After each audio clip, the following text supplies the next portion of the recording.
জয় ঠাকুর। শ্রী শ্রী রামকৃষ্ণ পুঁথি তৃতীয় খণ্ডের অন্তর্গত প্রভুদেবের সহিত শম্ভু মল্লিকের সংযোটন, এই অধ্যায় থেকে আজ আমরা দ্বিতীয় দিন পাঠ করছি। পর্ব 296, পৃষ্ঠা সংখ্যা 190 এর কিছু অংশ থেকে 191 এর অর্ধেক অংশ পর্যন্ত। এর আগের দিনের পাঠে আমরা দেখেছি ঠাকুরকে কেউ কেউ একান্তভাবে সম্পূর্ণটাই চাইতেন, অর্থাৎ তার কাছেই থাকুক, তার কাছেই সমস্ত কিছু করুক। ঠাকুর এইরকম একজনকে টানা 14 বছর কৃপা করেছিলেন, তার মনোবাঞ্ছা পূরণ করেছিলেন। তিনি হচ্ছেন মথুর বাবু। এই মথুর বাবুকে ঠাকুর প্রথম রসদদার হিসেবে ঘোষণা করেছেন বা বলেছেন বা চিহ্নিত করেছেন। এই মথুর বাবু টানা 14 বছর ঠাকুরের সেবা করার পর এখন তিনি দেখে রেখেছেন, তিনি কালীপুরে অর্থাৎ মায়ের ধামে গমন করেছেন। তারপরের পরের ভক্তরা যারা আছেন তারা আসেন, এসে মধু খায়, চলে যায়, সেরকম মধুকর প্রজাতির মতো। এইটুকু আমরা এর আগের দিন পাঠ করেছি। আজ আমরা দেখব এই শম্ভুনাথ মল্লিক বা শম্ভুচরণ মল্লিক এর সঙ্গে ঠাকুরের মিলন বা সংযোটন। শ্রী শম্ভু মল্লিক নামে এক ভাগ্যবান, আসিয়া পড়িল এবে প্রভু বিদ্যমান।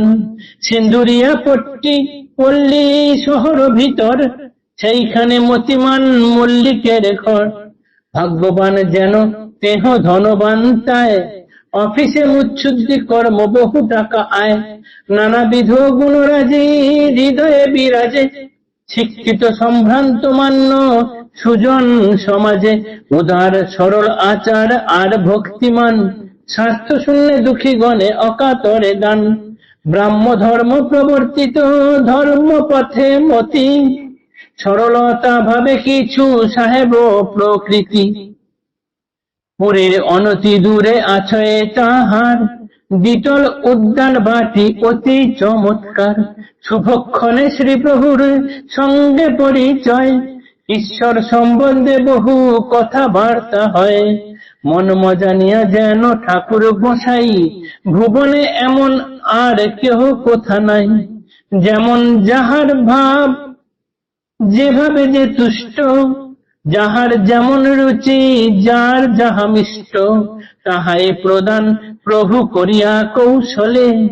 আবদ্ধ করেন তাই স্নেহের শিকলে, আস্বাদ পাইয়া শম্ভু প্রভুকে না ছাড়ে।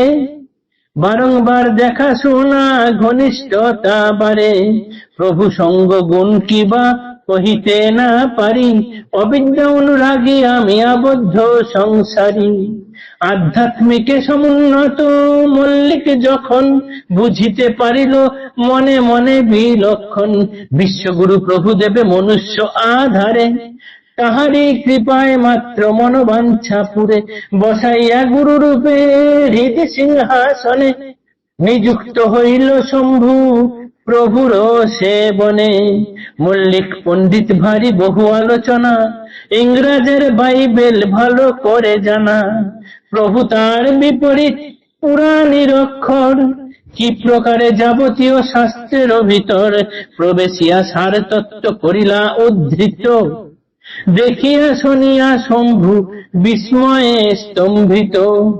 মানুষে না পারে ইহা অসম্ভব নরে, সেহেতু প্রভুতে শম্ভু গুরু জ্ঞান করে। দিনেকে রহস্য ছলে প্রভু দেবে বলে, তোমার মতন রথি না দেখি ভূতলে। নাহি অস্ত্র শস্ত্র নাহি ঢাল তরবার, তথাপিও তুমি শান্তিরাম সরদার। কোনই সম্পর্ক নাই শাস্ত্রাদির সনে, সার তত্ত্বতে সবার মথিলে কেমনে। এই শম্ভুচরণ মল্লিক একজন ভাগ্যবান ব্যক্তি। মথুর বাবুর শরীর চলে যাওয়ার পর ঠাকুর পানিহাটির মণিমোহন বাবুর কাছ থেকে কিছুদিন তার প্রয়োজনীয় জিনিস সংগ্রহ করতেন বা তার সেবা নিতেন। অর্থাৎ স্পন্সরশিপের মতো আর কি, এখনকার মতো। ঠাকুরের তো বিশাল কোনো কিছু লাগতো না, তার চাহিদা ছিল খুব সামান্য, এবং তার কাছে যারা অল্প বয়স্ক যুবক এরা আসতো, তাদের খাওয়া দাওয়া, থাকা, শীতের কম্বল ইত্যাদি এইটুকুই মাত্র, এমনি কিছু লাখ লাখ টাকা নয়, ওই কিছু খাওয়া দাওয়া, থাকা, এসবের খরচা ইত্যাদি। সেগুলো ওই মথুর বাবুর পরে কিছুদিন ওই মণিমোহন বাবু পানিহাটি করতেন, তারপরেই এবার আসরে নামছেন শম্ভু চরণ মল্লিক। তিনি ঠাকুরের দ্বিতীয় রসদদার। তিনি সিঁদুরিয়া পট্টিতে, অর্থাৎ এটা হচ্ছে কমলনাথ স্ট্রিটের কাছে তার বাড়ি, এবং তিনি ওই এক বিদেশি অফিসে মুৎসুদ্দির কাজ করতেন এবং অনেক টাকা আয় করতেন। তার অনেক বোন ছিল।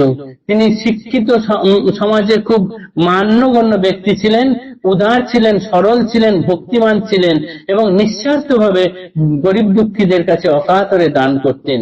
ব্রাহ্মধর্ম, কেশবচন্দ্রের ব্রাহ্মধর্ম প্রবর্তিত পথের প্রতি তার মন ছিল, এবং তিনি সরল ছিলেন এবং কিছুটা সাহেবিয়ানা ছিল তার মধ্যে। এই দক্ষিণেশ্বরে মায়ের মন্দিরের কিছু দূরেই তার একটি সুন্দর সাজানো দোতলা উদ্যান বাড়ি ছিল। এবং তারপরে একদিন কথা চলে, তিনি একদিন মথুর বাবুর সঙ্গে ঠাকুরের সঙ্গে দেখা করতে এসেছিলেন এর আগে। তারপরে কি করে ঠাকুরের প্রতি মন মজে গেল। তারপর তিনি দেখলেন এবং বুঝতে পারলেন ঠাকুরও তো সেই রকম, যেভাবে তুষ্ট হয় ঠাকুর তাকে সেই রকম ভাবেই তুষ্ট করেন।